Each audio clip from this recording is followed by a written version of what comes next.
Morning, magandang tanghali, and magandang gabi. Update tayo sa market,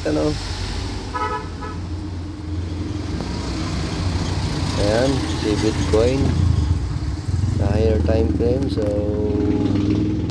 mukhang nagkakaroon ng pressure. Nasisya na kayo sa boses natin, nagkaroon tayo ng sipon.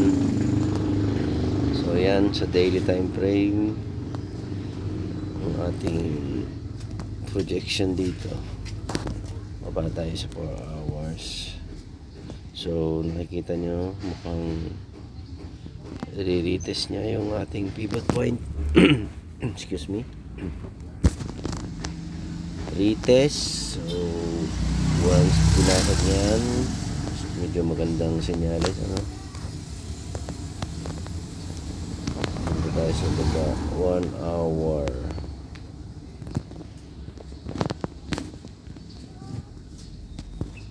Ito ang current low. Karoon ng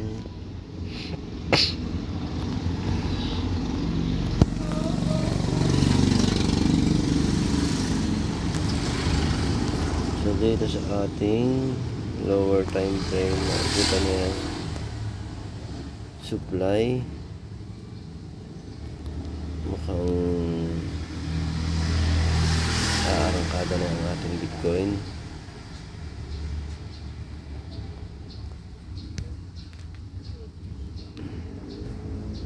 Hopefully mas maganda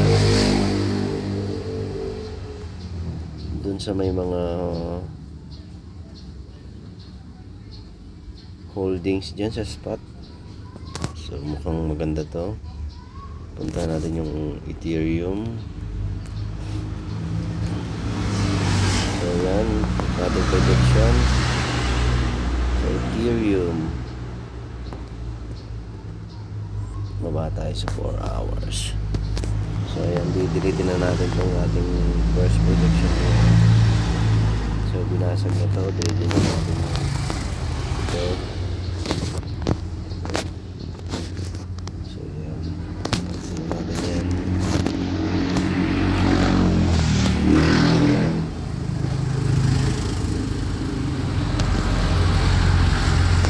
Volume na lang hinihintay natin sa Ethereum.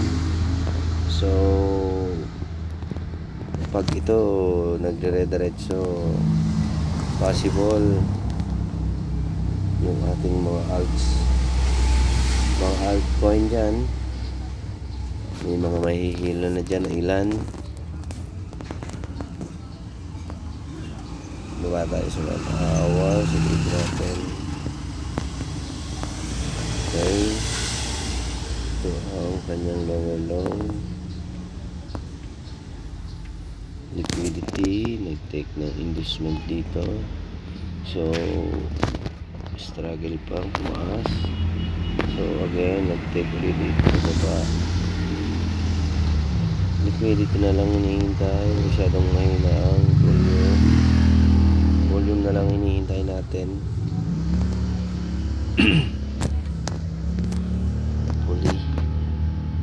Hopefully.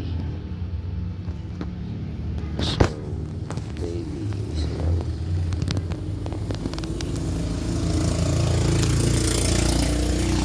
okay, above the daily pivot na siya, sa lower time frame.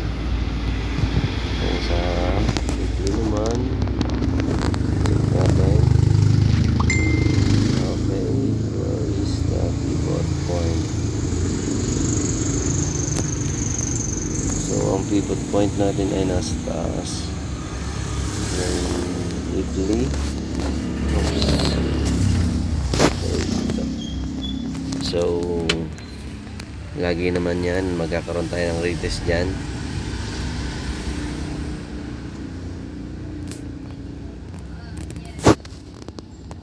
Hopefully basagin na,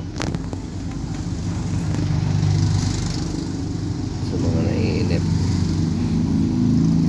So trend line din natin yun sa higher time frame. Ayan yung ating pivot. So matik na malamang i-break brake mas magandang i-brake ano, i-retest natin yan. Pivot point, ayan, sa linya ng ating trend line sa higher time frame. Weekly time frame, makikita mo binasag siya, so hopefully bumalik na siya sa taas. Itong araw ngayon sa akin, so probably next week, maybe next week, hopefully masagin na yan natin ano. So check natin sa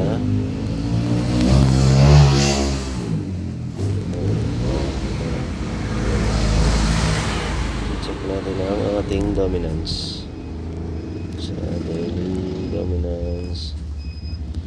So napakalakas talaga, napakatigas talaga ng dominance ni Bitcoin. Another one rejection ulit sa R2 weekly resistance. So nandito ang pivot. So bago matapos siguro ang linggo, today and tomorrow, sana i-touch ito.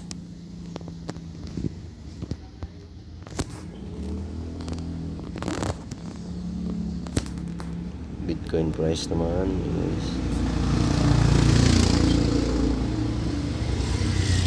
kailangan lang natin si dominance bumagsak, dominance ni Bitcoin. So possible ang movement ni Bitcoin price ano lang siya, consolidate hanggang sa umangat, or maybe dito sa aking projection sa baba, kahit hindi na siguro, gusto ko na lang yung umangat.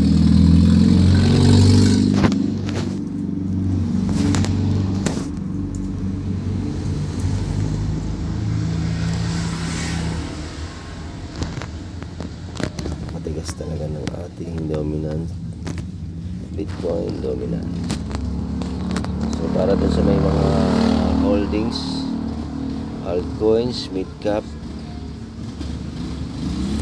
need muna ni Bitcoin mag-lie daw yung kanyang dominance para sa atin naman. So sa USDT naman dominance,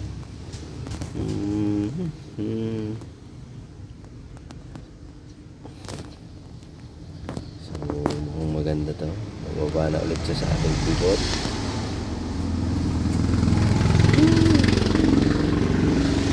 Big move na lang yung ating iintayin, ano? Big moves. Ganyan.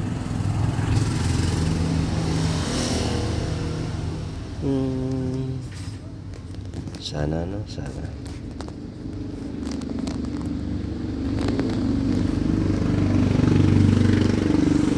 Others dominance natin, kung makikita nyo.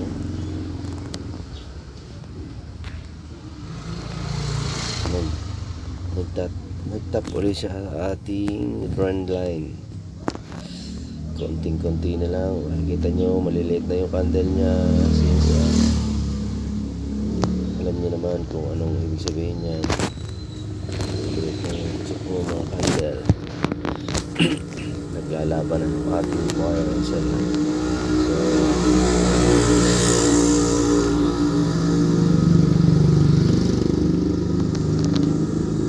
na lang tayo.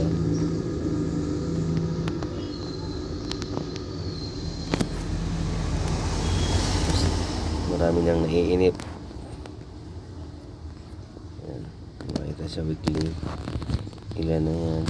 1, 2, 3, 4, 5 candlestick na maliliit. Nagkakaroon na ng exhaustion.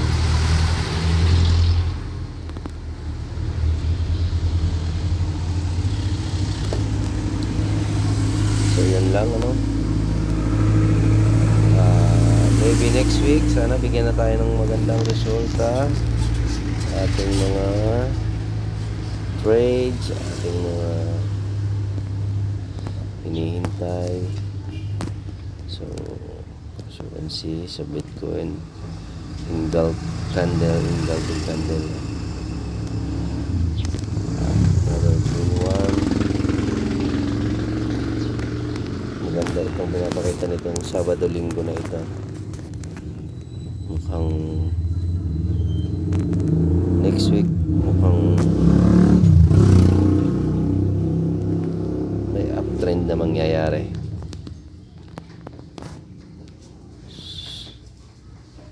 Ayan, nakita niya price.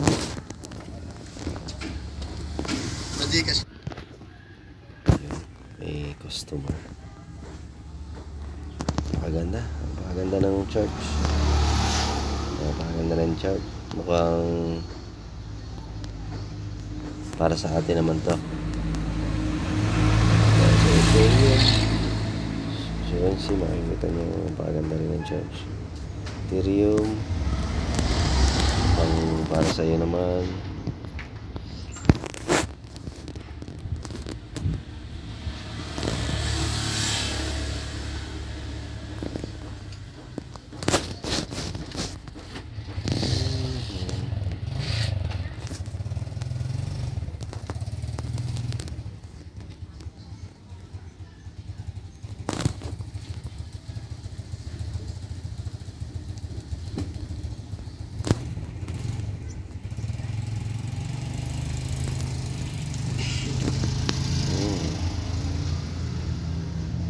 Okay. Maganda to.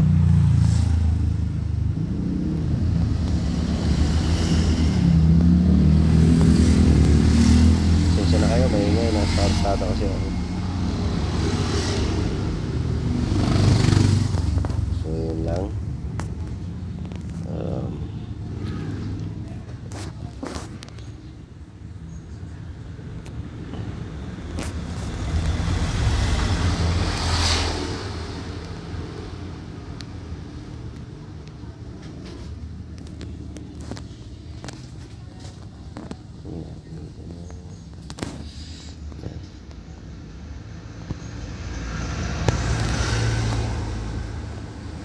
Sa mga hindi nakakalam, nagpo-forex din po tayo.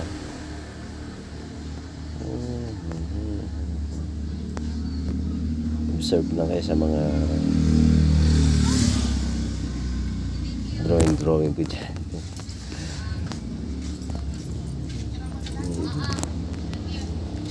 Bababa. Lang.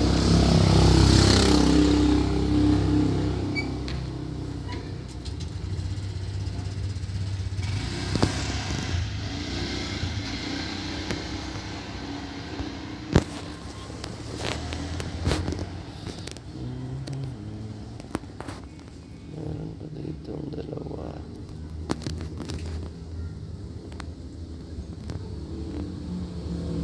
Meron ditong dalawa.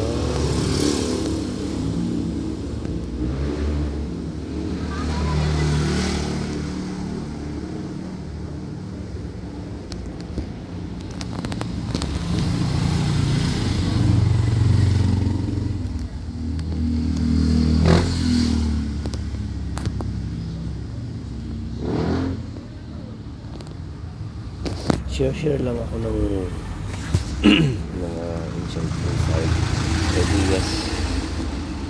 Hindi naman tayo sa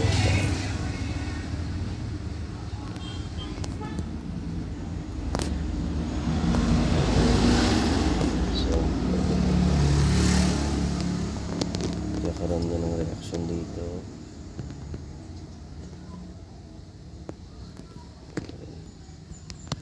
Yun lang. Yun lang po. So, ito. Ating isang master in trading. Oh! Yung ginuhitan ko kanina dito. Sabi ko na Pero hindi ako doon nagpinuntan. Dito pa. Sa baba na pa. Part na pa. May train line dito eh. So yan. Trade niya ni master natin. Nakalapit.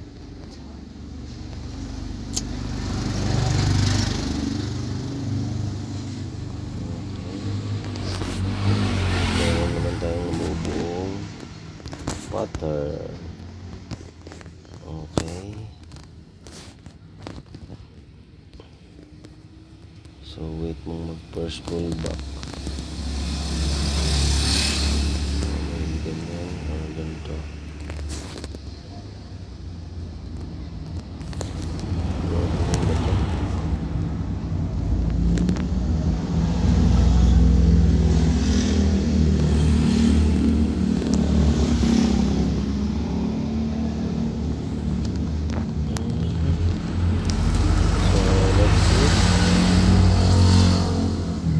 Kinuha niya yung inducement.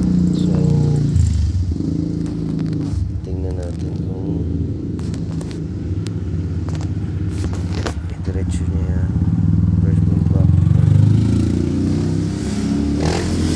or yan. Ganda.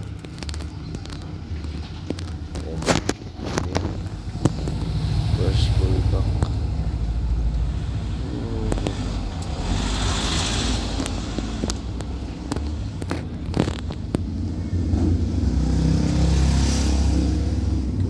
Position kayo dito. Hit ka lang dito. Try natin na. So ito.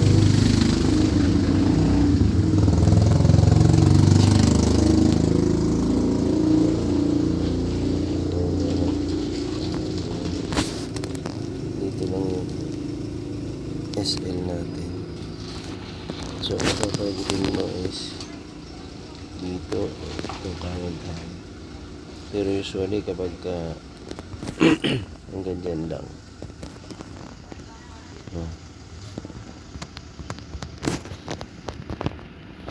Pero masyadong ano yan kasi ito ay trend line. Dito ko nag-aabang sa part na to. Dito. Kaya natin ang bilog.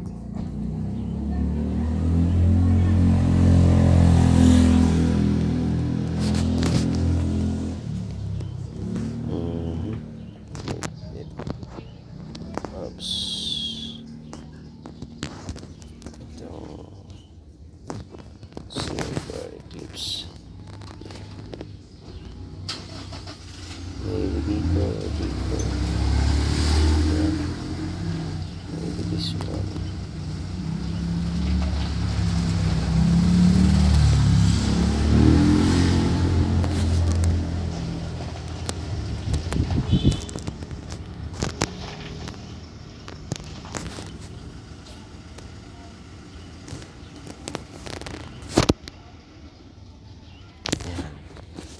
Sa part na yan. Maybe diyan. Or maybe not. So yun lang. Yun lang mga master.